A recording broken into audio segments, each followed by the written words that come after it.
ওয়াকফ সম্পর্ক নিয়ে মানুষকে সচেতন করা, কারণ ওয়াকফ সম্পর্ক নিয়ে মানুষের একটা বিভ্রান্তিকর, বিভিন্ন ধরনের মানুষকে একটা ভুল বোঝানো হচ্ছে বিজেপির আইটি সেলের দ্বারা। তো আমরা প্রত্যেকটা গ্রামে, প্রত্যেকটা ব্লকে এইভাবে সচেতনমূলক প্রোগ্রামগুলো করে করে আসছি। তার কারণ প্রত্যেকটা মানুষকে মানে সঠিক তথ্য দেওয়া। তাতে আমাদের বক্তব্যতে আপনারা দেখেছেন উকিল মহাশয় সমস্ত দিক থেকে পাবলিককে বোঝানোর চরমভাবে আমরা চেষ্টা করছি।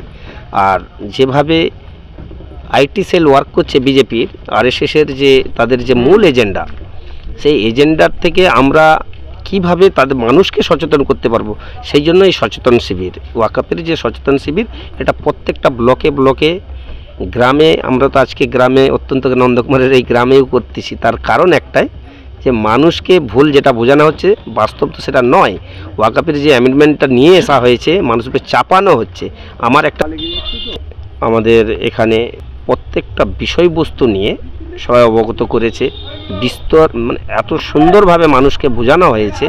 এর সাথে সাথে আমরা বাস্তব যে চিত্র, সেটার একটা পেপার লিক করা হয়েছে। ওই পেপারটা প্রত্যেক এলাকায় বাড়ি বাড়ি পৌঁছানোর আমরা একটা চরম চেষ্টা করছি। সেটা আগামীকাল থেকে আমরা এই প্রস্তুতি আছি। কাল থেকে এই পেপারটাও বাড়ি বাড়ি পৌঁছানোর একটা প্রক্রিয়া আমরা চালাবো কাল থেকে। কি বলছি, এই সভা আপনারা কোথায় করছেন? বর্তমানে এই সভা হচ্ছে নন্দকুমার কল্যাণচক, ডক্টর উশিয়ার রহমান মেমোরিয়াল একাডেমির যে ময়দান, এই ময়দানেই হচ্ছে।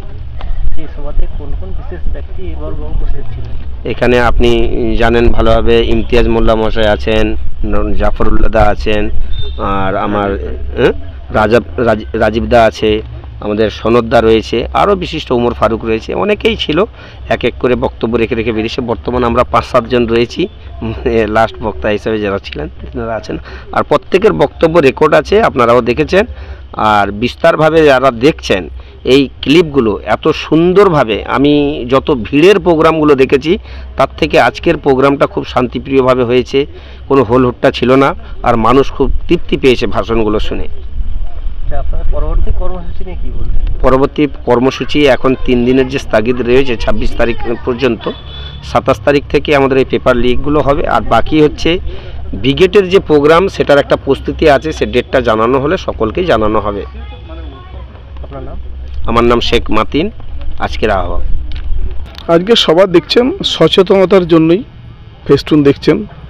তা আন্দোলনের আজকের একটা রূপরেখা হলো, এবং আমরা শুনেছেন আপনি আমাদের বক্তব্যে, আমরা জানাতে চাই সাধারণ মানুষকে ওয়াকফের ইতিহাস কী আছে, ওয়াকফের পূর্বতন আইন কী আছে, 1995 আইন কী আছে, বর্তমান 2025 অ্যামেন্ডমেন্ট সহ যে আইন কী আছে, এবং এই দুটি আইনের তুলনামূলক আলোচনা এবং তার বিপজ্জনক দিক, এটি আমরা আজকে মানুষকে সচেতনতা দিলাম। এবং এই পরবর্তীকালে এই সচেতনতা বাংলার তথা ভারতবর্ষের প্রতিটা ঘরে ঘরে পৌঁছে দেওয়া, তাহলে মানুষ সচেতন হবে। মুসলমান, হিন্দু, শিখ, ইসাই, খ্রিস্টানের কোনো বালাই নেই। দেশ বাঁচবে, সংবিধান বাঁচবে, তাহলে সব কিছুই বাঁচবে। এটাই আজকের আমাদের মূল থিম। আপনার নাম? শেখ জাফরুল্লাহ। কোথায় আছেন? আইনজীবী। আর পদ যদি খুঁজে বেড়ান তাহলে কংগ্রেস করি, পূর্ব মেদিনীপুর জেলা কংগ্রেসের সেবা দলের চেয়ারম্যান ও লিগ্যাল সেলের চেয়ারম্যান। পুরো ভারতবর্ষব্যাপী যে আন্দোলন চলছে ওয়াকফ সংশোধনী আইন 2025-এর বিরুদ্ধে, এই সংবিধান বিরোধী এই আইনকে প্রত্যাহার করতে হবে, তারই একটা অংশ হিসাবে আজকে এখানে এই সভায় আমরা এসেছি তমলুকে। তো এটা চলবে, এবং অল ইন্ডিয়া মুসলিম পার্সোনাল ল বোর্ডের নির্দেশ ছিল 3 দিন স্থগিত রাখা, ওই যে সন্ত্রাসবাদী আক্রমণ হয়েছে পেহেলগাঁও, তার পরিপ্রেক্ষিতে। তাও আমরা এই অনুষ্ঠানটা আজকে করলাম, যেহেতু এই বিষয়টা নিয়ে সোচ্চার হওয়ার প্রয়োজন আছে। একদম নীরবতাও ঠিক না, সঙ্গে ওয়াকফ আন্দোলনকে কোনোভাবেই পজ করা যাবে না, তারই একটা অংশ হিসাবে এইটা চালু থাকছে, এবং এটা চলবে যতদিন না এই আইন প্রত্যাহার হচ্ছে, এই আন্দোলন চলবে। আজকে এই সভা থেকে সাধারণ জনগণকে আপনারা কী সচেতনতা করলেন? সচেতনতা এইটাই করা যে এইটা যে কত বড় ক্ষতি সংবিধানকে উল্লঙ্ঘন করা, কারণ সংবিধানের মূল চরিত্র পাল্টানোর চেষ্টা হচ্ছে। ভারতবর্ষের সংবিধানে যে প্রত্যেকের স্বাধীনভাবে ধর্মাচরণের যে স্বাধীনতা, সেই বুনিয়াদি সেই বিষয়টা, সংবিধানের ভিত্তিটাকেই যদি নষ্ট করে দেওয়া যায়, তাহলে সংবিধানটাকে এক প্রকার বাতিল করে দেওয়া হচ্ছে। এটা কোনোভাবেই হতে দেওয়া হবে না। এটা শুধু মুসলমানদের বিষয় না, এটা সমস্ত জাতি ধর্মের বিষয়। আজ যদি এটা ওয়াকাফের ক্ষেত্রে হয়, কাল দেবত্ব সম্পত্তি বা মিশনারি সম্পত্তি, সব সম্পত্তি হবে। আসলে এরা একটা লুটারা, একটা মাফিয়া, একটা ফ্যাসিস্ট সরকার এসছে। তাদের সম্পদ শুধু, তাদের নজর শুধু সম্পদের উপরে, সে জমি হোক, পাহাড় হোক, জঙ্গল হোক, যে কোনো জায়গা হোক। অতএব সবাইকে একসঙ্গে রুখতে হবে, সেই বিষয়ে সচেতন, বিষয়টা নিয়ে সচেতনতা। দেশকে বাঁচিয়ে নাও, মসজিদ, মাদ্রাসা, মন্দির, গুরুদুয়ারা সবই বাঁচবে।